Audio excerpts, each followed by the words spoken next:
Hello. Hello. Hello. Welcome. Welcome to the Carl Sandburg Historic Site. We are so glad to have you here with us today for the world premiere of the Carl Sandburg Theater Troupe. Yeah. And its first performance, Spink, Skabooth and Swipes in Rootabaga Country. By'Lisa Bryant is the playwright who wrote the play, and it's based on Carl Sandburg's 95-year-old book of American fairy tales called Rootabaga Stories. There is no more fitting place anywhere to debut this production than right here in the heart of Sandburg's Rootabaga roots. He was born here in the White House that you see there. He played on these grounds. He ate rutabagas, which he did not like, by the way. He collected a pocket full of scraps of paper on which he wrote his words and ideas. You are sitting or standing under the shadow of the birthplace of Sandburg's literary greatness. The Carl Sandburg Theater Troupe will be taking this tour on the road this year to Knox County schools and community venues. It's an exciting project that has been made possible by the funding of the Vitale Family Foundation and the Carl Sandburg Historic Site Association.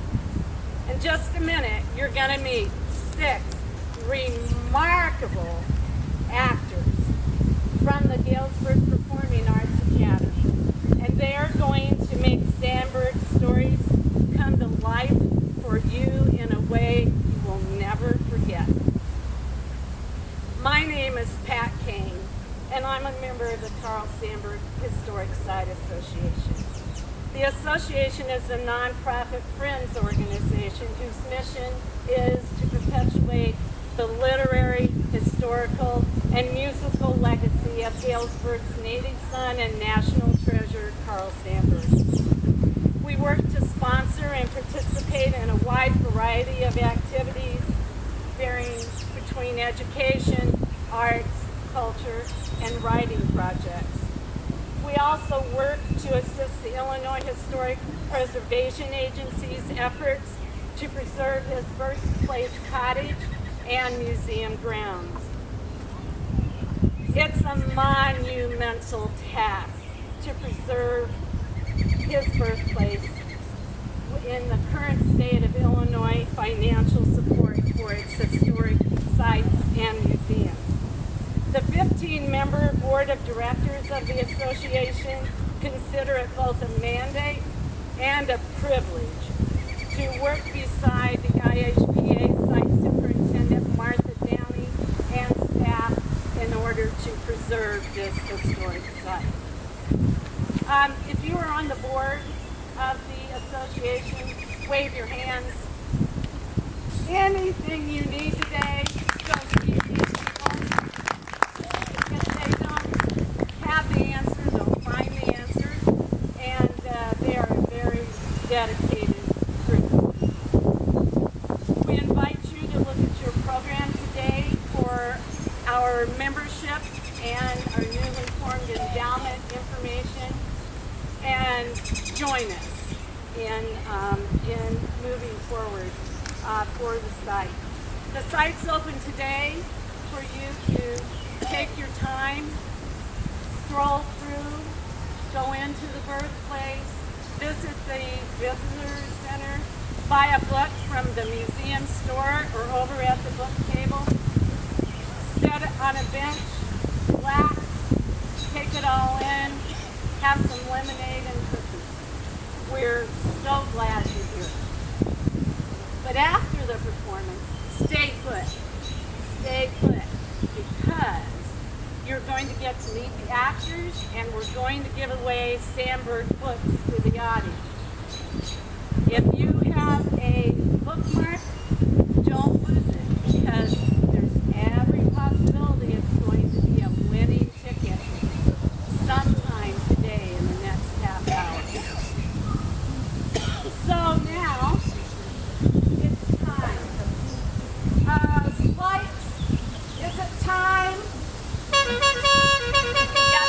Yep, it's time.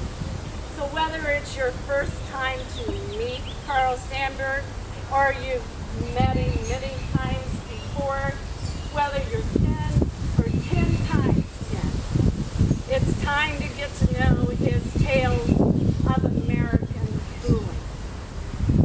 It's time for Spink, Skabooth and Swipes in Rootabaga Country. Yeah.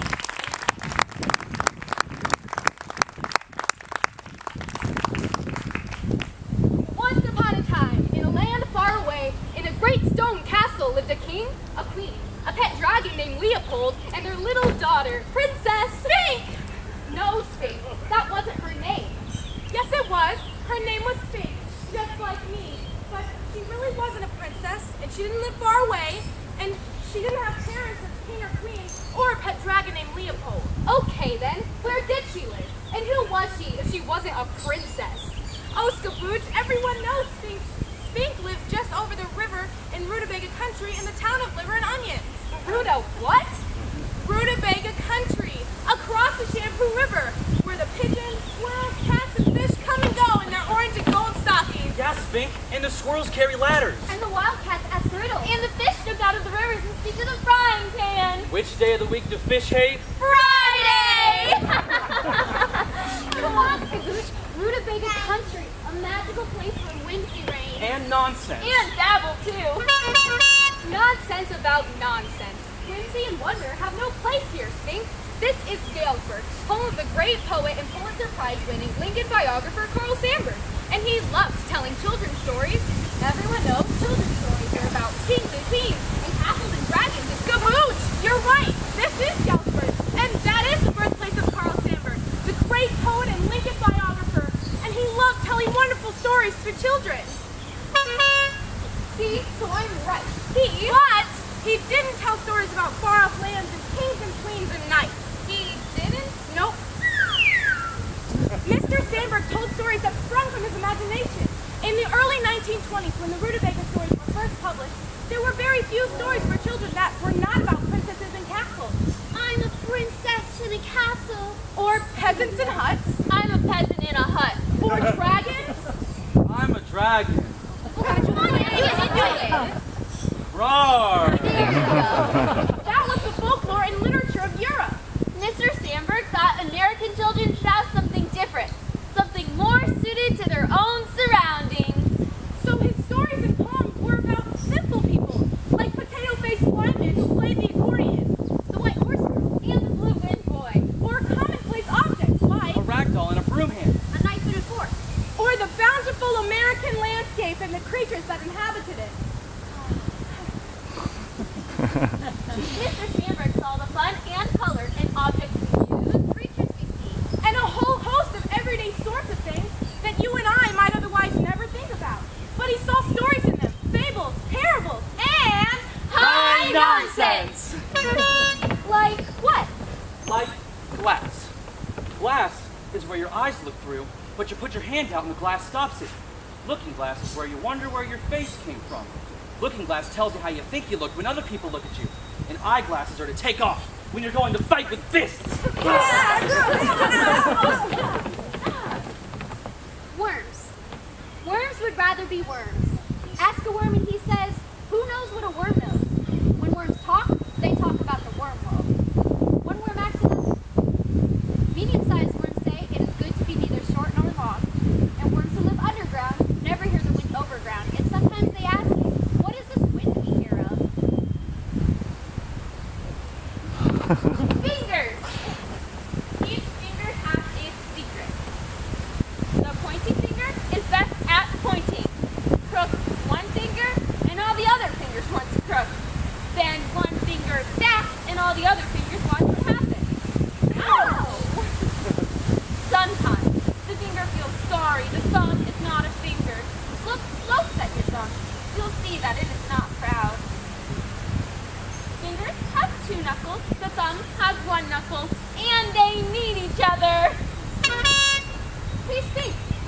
found in one of Mr. Sandburg's books, How to Behave Under Peculiar Circumstances. Let me see that. I'm always finding myself in peculiar circumstances.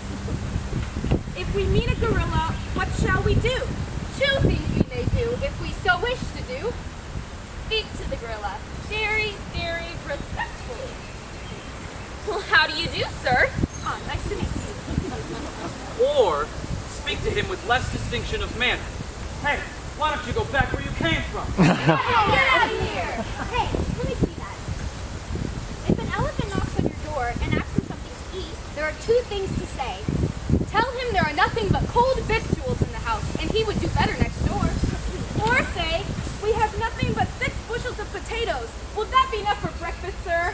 Wow, Spink, I'm so glad I found this. It would have been very embarrassing if an elephant came to my door tomorrow and I didn't know how to respond. Tell me a fox! Tell me a fox! Where's a fox? Foxes are everywhere, told about anything or anyone. Like a story? Exactly. Foxes are stories that Mr. Sandburg first told to his own children. Stories about Rootabaga Country! Right. And when his own children loved the Rootabaga stories so much, he decided to write them down for all American children to delight in. Tell us a fox! Tell us a fox! Which one should it be? Tell us about the letter X and how it got into the alphabet!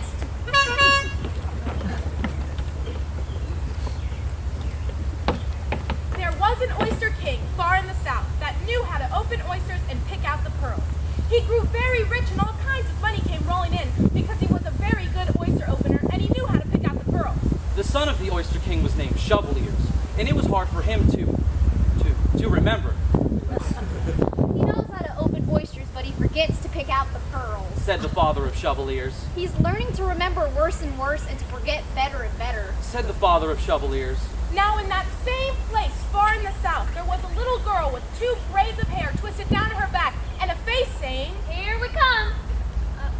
Where from? And her mother called her Pig Whisks. Pig Whisks, a soup bone, please. Twice a week, Pig Whisks ran to the butcher shop for a soup bone, but before starting, she crossed her fingers and kept her fingers crossed the whole way there. And if she met any playmates and they stopped and asked her to play, Cross tag! or, Jackstones! or, All around the mulberry bush!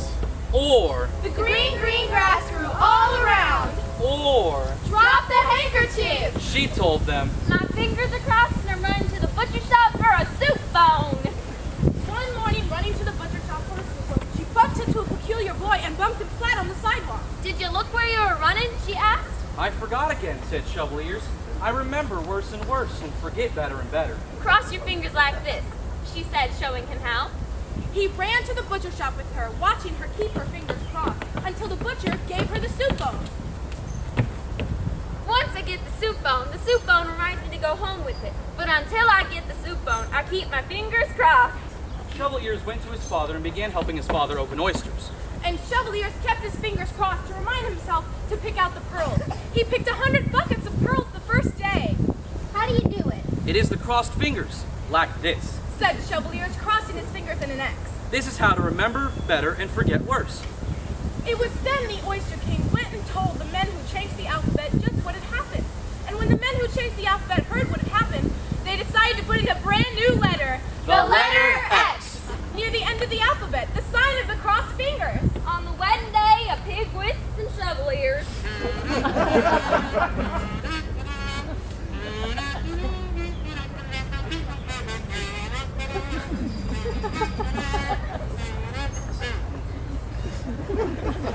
The men who changed the alphabet came to the wedding with their fingers crossed. Pig Wisps and Shovel-Ears stood up to be married. They crossed their fingers. They told each other they would remember their promise. I never knew that about the letter X. Think we should tell another fox? Tell us a fox! Tell us a fox! Which one should it be? Tell us about the 2 skyscrapers who decided to have a child! 2 skyscrapers stood across the street from each other in the village of Liver and Onions. In the daylight, when the streets poured full of people buying and selling, these 2 skyscrapers talked with each other the same as mountains talk. And in the night, when the people buying and selling were gone, and there were only policemen and taxi cab drivers on the street, In the night, when a mist crept up the streets and threw a purple and gray wrapper over everything. Then the 2 skyscrapers leaned toward each other and whispered. They often were seen leaning and whispering in the night, the same as mountains lean and whisper in the night. High on the rooftop of one of the skyscrapers was a tin brass goat looking out across the prairies. And silver blue lakes like blue porcelain breakfast plates. And out across the silver snakes of winding rivers in the morning sun. And high on the rooftop of the other skyscraper was a tin brass goose looking out across the prairies. And silver blue lakes like blue porcelain breakfast plates. And out across the silver snakes of winding rivers in the morning sun. Now, the northwest wind was a friend of the two skyscrapers. Coming so far, coming so fast, the northwest wind was a bringer of news. Well, I see the city is here yet. Whistle to the skyscrapers. And they would answer, Yes, and are the mountains standing out yonder where you come from, Wind? Yes, the mountains are there yonder, and farther yonder is the sea, and the railroads are still going, running across the prairie to the mountains to the sea. the northwest wind would answer. And now there was a pledge made between the northwest wind and the two skyscrapers. Often the wind would shake the tin brass goat and the tin brass goose on top of the skyscrapers. Are you going to blow loose the tin brass goat on my roof? Are you going to blow loose the tin brass goose on my roof? Oh no, if I ever blow loose your tin brass goat or your tin brass goose, it will be when I feel sorry for you because we're up against hard luck, and there's somebody's funeral. So time passed on, and the two skyscrapers stood with their feet among the taxi cabs and the policemen, while high away on their roofs stood the tin brass goat and the tin brass goose. So time passed on, and the northwest wind kept coming, telling the news and making promises. So time passed on, and the two skyscrapers decided to have a child. They decided when their child came, it should be a free child. It must be a free child. It must not be a child standing still all its life on a street corner. Yes, if we have a child, it must be free to run across the prairie, to the mountains, to the sea. Yes, it must be a free child. So time passed on. Their child came.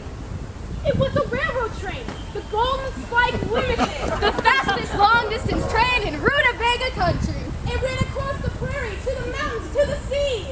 They were glad, the two skyscrapers were, glad to have a child running far away to the mountains, far away to the sea, as far as the farthest points that the northwest wind touched. They were glad their child was useful. The two skyscrapers were glad their child was carrying 1,000 people 1,000 miles a day. So when people spoke of the Golden Spike Limited, they spoke of it as A strong, lovely child. So time passed on. There came a day when the newsies yelled as though they were crazy. ya, blah, blah, yo, yo. The skyscrapers never paid much attention to what the newsies were yelling. Ya, blah, blah, yo, yo. Was the cry of the newsies making its way up to the tops of the skyscrapers? Finally, the newsies' yammering became so strong that the skyscrapers listened and heard what the newsies were yammering. All about the great train wreck. All about the Golden Spike disaster. Many lives lost. Many lives lost. The northwest wind came howling a slow, sad song. Later that afternoon, a crowd of taxicabs and policemen formed in the middle of the street, talking and wondering about the two things lying in the middle of the streetcar track, in the middle of the street. One was a tin brass goat. The other was a tin brass goose. And they lay next to each other. Gosh, Spink, that box made me a little sad. I know, Skabooth. Not all foxes have a happy ending, even in Rootabaga Country. But I thought you said Mr. Sandburg wrote whimsical tales for children. He did, but he also wrote about difficult things he witnessed in the world. Why? Because he wanted to help make things better. So it isn't all whimsy and wonder? No, sometimes whimsiness gave way to seriousness when Mr. Sandburg thought something important needed saying. How'd you learn to do that? When Mr. Sandburg was growing up, he rode the great trains far and wide, meeting all kinds of different people.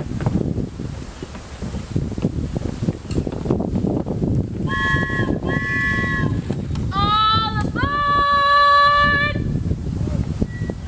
Young and old, Rich, poor. Educated and uneducated. he learned about city living and country life and wrote all about it. And though some of the things he saw were wonderful, some of them weren't.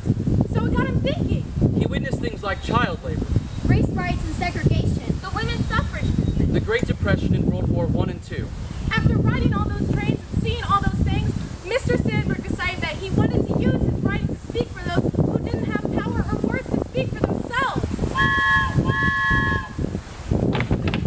Like who? Like little kids.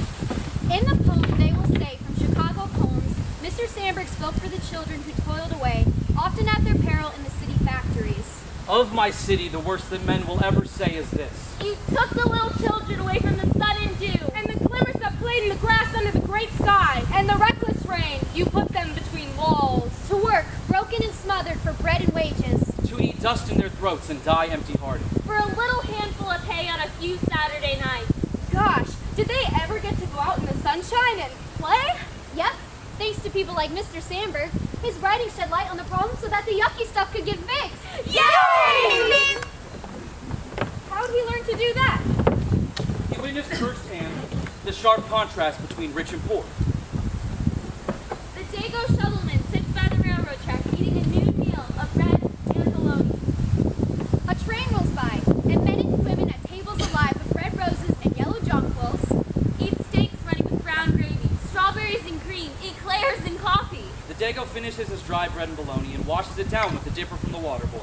And goes back to the second half of a 10-hour day work, keeping the roadbed so the roses and the jonquils Shake hardly at all in the cut glass vases standing slender on the tables in the dining cars. When the Rootabaga Stories were first published, Mr. Sandburg said to a friend, These are my refuge from the imbecility of a frightened world. he sort of escaped to Rootabaga Country? Yes, sort of.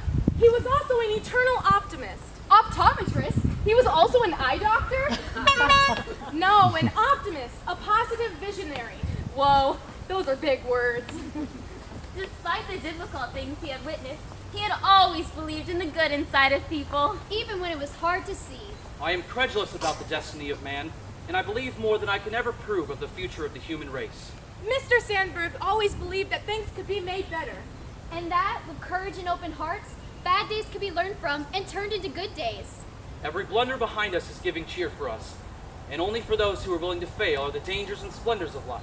Wow, Mr. Sandburg really did write some amazing stuff to help make the world better. Yep, but I think I like his Ruta Foxes best of all. Tell us a box! Tell us a box! Tell us about how hot balloons And his pigeon daughters. Crossed over into Rootabaga Country!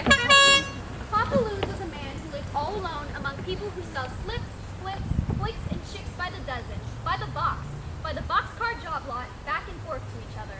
Hot Balloons used to open his window every morning and look down at the rag pickers and the rag handlers and say, Far, far away the pigeons are calling. Far, far away the white wings are dipping in the blue. In the sky blue. and the rag pickers and the rag handlers would look up from their rag bags and say, Far, far away the rags are flying. far, far away, the rags are whistling in the wind. In the sky wind. Now 2 pigeons came walking up to the door, the doorknob and doorbell under the windows of Hot Balloons. One of the pigeons rang the bell. The other pigeon, too, stepped up and gave the bell a ring. Then they waited, tying the shoestrings on their shoes and the bonnet strings under their chins while they waited. Hot Balloons opened the door and they flew into his hands. 1 pigeon apiece into each hand, flipping and fluttering their wings and calling, "Hello, hello!" Leaving a letter in his hand and flying away fast. Hot Balloon stepped out on the front steps to read the letter where the light was lit. The letter was on paper, and it was scribbled over in pigeon-foot blue handwriting with many secrets and syllables. I wonder if those 2 pigeons are my 2 runaway girls, Dippy the Wisp and Slip Me Liz. When they ran away, they said they would cross the Shampoo River and go into Rootabaga Country to live. I have heard it is the laws of the Rootabaga Country that whenever a girl crosses the Shampoo River and goes back to where she used to be, she turns into a pigeon and stays a pigeon until she goes back to Rootabaga Country. He shaded his eyes and looked far away and saw the 2 white pigeons dipping their wings in the Shampoo River. Heading over into Rootabaga Country. I wondered. I guess. I think so. It must be that those 2 pigeons are my 2 runaway girls, Dippy the Wisp and Slip Me Liz. It was then he took out the letter and read it again, right side up, upside down, back and forth. It is my first time ever reading pigeon-foot blue handwriting. And the way he read the letter, it said to him, "Daddy, Daddy, Daddy!"